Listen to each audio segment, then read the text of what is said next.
नमस्कार। प्रस्तुत है आज का चिंतन। देखते हैं दुनिया प्रगति कर रही है, धन बढ़ रहा है, विद्या और बुद्धि का चमत्कार चारों ओर बिखरा पड़ा है। विज्ञान ने देवलोक जैसी सुविधाएं इस धरती पर प्रस्तुत कर दी हैं। मनोरंजन के माध्यम तेजी से बढ़ते चले जा रहे हैं। चिकित्सा ने मौत को चुनौती दी है और भी न जाने क्या क्या बढ़ता चला जा रहा है।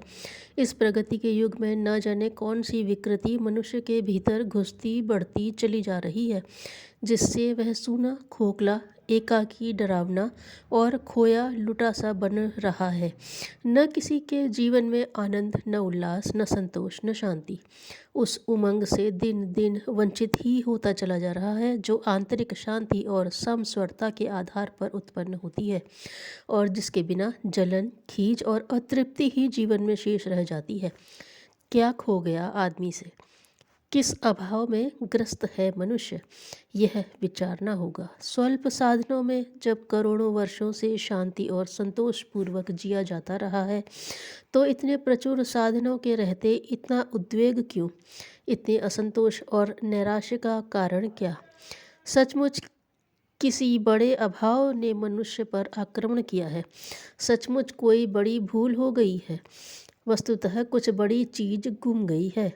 यह है प्रेम भावना का अभाव, जिसने सब कुछ होते हुए भी मनुष्य को कुछ भी नहीं जैसी स्थिति में ला पटका है। प्रेम जिस सत्ता, महत्ता और उपयोगिता का इन दिनों लगभग विस्मरण जैसा ही कर दिया गया है, मानव जीवन की सबसे बड़ी विभूति है। शरीर से ऊपर उठकर जो कुछ आदमी के पास दिव्य है, उसकी तृप्ति प्रेम के अतिरिक्त और किसी से हो ही नहीं सकती। शरीर में 95% पानी का अंश है। उसे जीवित रखने के लिए पानी चाहिए। प्यास का समाधान किए बिना शरीर की स्थिरता नहीं। प्यास को सहन कर सकना कठिन है।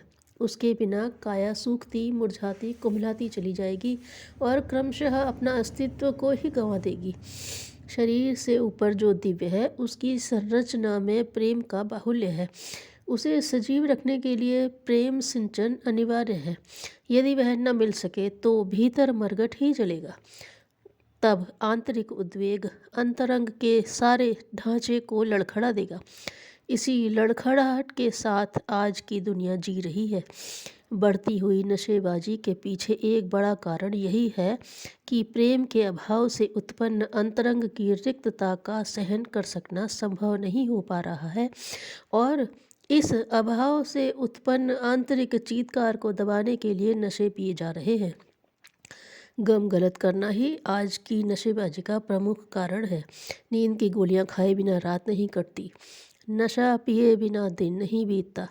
तथाकथित बुद्धिजीवी वर्ग का यही हाल है। पिछड़े हुए लोग भी इसी तरह जिंदगी की लास्ट हो रहे हैं। प्रेम व्यसन नहीं है, भावुकता का उभार भी नहीं है। इसे संवेदनात्मक दुर्बलता नहीं समझा जाना चाहिए। यह आत्मा की प्यास है। वह एकाकी बंदी की तरह काया में कैद रहकर गुजारा नहीं कर सकती। उसका कोई अपना होना चाहिए। वह किसी का होकर रहना चाहता है। मिलन से इस दुनिया की सृष्टि हुई है।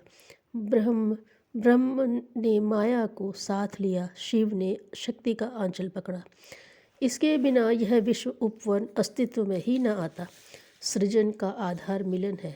अंतः मिलन आत्माओं की पारस्परिक सच्ची और निकटतम घनिष्ठता पर आधारित है। मिलन ही सृजन है। उसी में से उल्लास फूटता है और प्रगति में सहस्त्रमुखी संभावनाएं सामने प्रस्तुत होती है। इसके विपरीत वियोग, सूनापन, एकाकीपन इतना भयावह है कि उसे सहन करना कठिन पड़ता है। अणु को अपने परिवार से विलग किया जाता है तो उससे भयानक विस्फोट होता है। अणु विखंडन की प्रक्रिया आज विश्व को ग्रसित कर सकने की विभीषिका बनी बैठी है। प्रेम विहीन एकाकी सूना व्यक्ति कितना कर्कश हो सकता है, कितना अतृप्त और उद्विग्न रह सकता है, इसका प्रत्यक्ष उदाहरण आज के जन समाज में प्रत्यक्ष देखा जा सकता है। वैभव बढ़ा तो बुद्धि का चमत्कार और साधनों का बाहुल्य भी, पर अंतरंग को भुला दिया गया। शरीर से ऊपर भी कुछ है, उसे समझने की उपेक्षा की गई। प्रेम कितना सरस, मधुर, सुखद और सृजनात्मक है, इसकी एक झांकी सच्चे हृदय से संबद्ध हुए दाम्पत्य जीवन में देखी जा सकती है। मीरा, सूर, तुलसी आदि संतों ने भगवान से प्रेम किया और प्रतिदान की अपेक्षा न करते हुए अपने उत्पादन से अपना घर भर लिया। मनुष्य माता की कुछ अपेक्षा हो भी सकती है, पर अन्य जीवों में जो मातृभावना पाई जाती है उस उदार वात्सल्य को प्रेम ही कहना चाहिए। यह कितना मधुर और सरस है, इसे किसी माता का हृदय पढ़कर ही देखा समझा जा सकता है। प्रेम आत्मा की प्रकृति और प्रवृत्ति है, आंतरिक विकास का एक क्रम है। स्व की सीमाबद्धता का उल्लंघन किए बिना भवबंधनों से मुक्ति नहीं। जो अपनेपन में जितना खोया जकड़ा हुआ है वह उतना ही एकाकीपन अनुभव करेगा। न कोई हमारा, न हम किसी के। यह स्थिति अत्यधिक भयावह है। नीति और सदाचार की वास्तविकता सहृदयता पर ही निर्भर है। दूसरों के कष्ट को अपना कष्ट समझने की, दूसरों के सुख सुविधा को अपनी जैसी समझने की कोमल संवेदनाएं जब तक अंतःकरण में प्रस्फुटित न होंगी तब तक कोई मनुष्य सच्चे अर्थों में न सच्चरित्र हो सकता है और न उदार।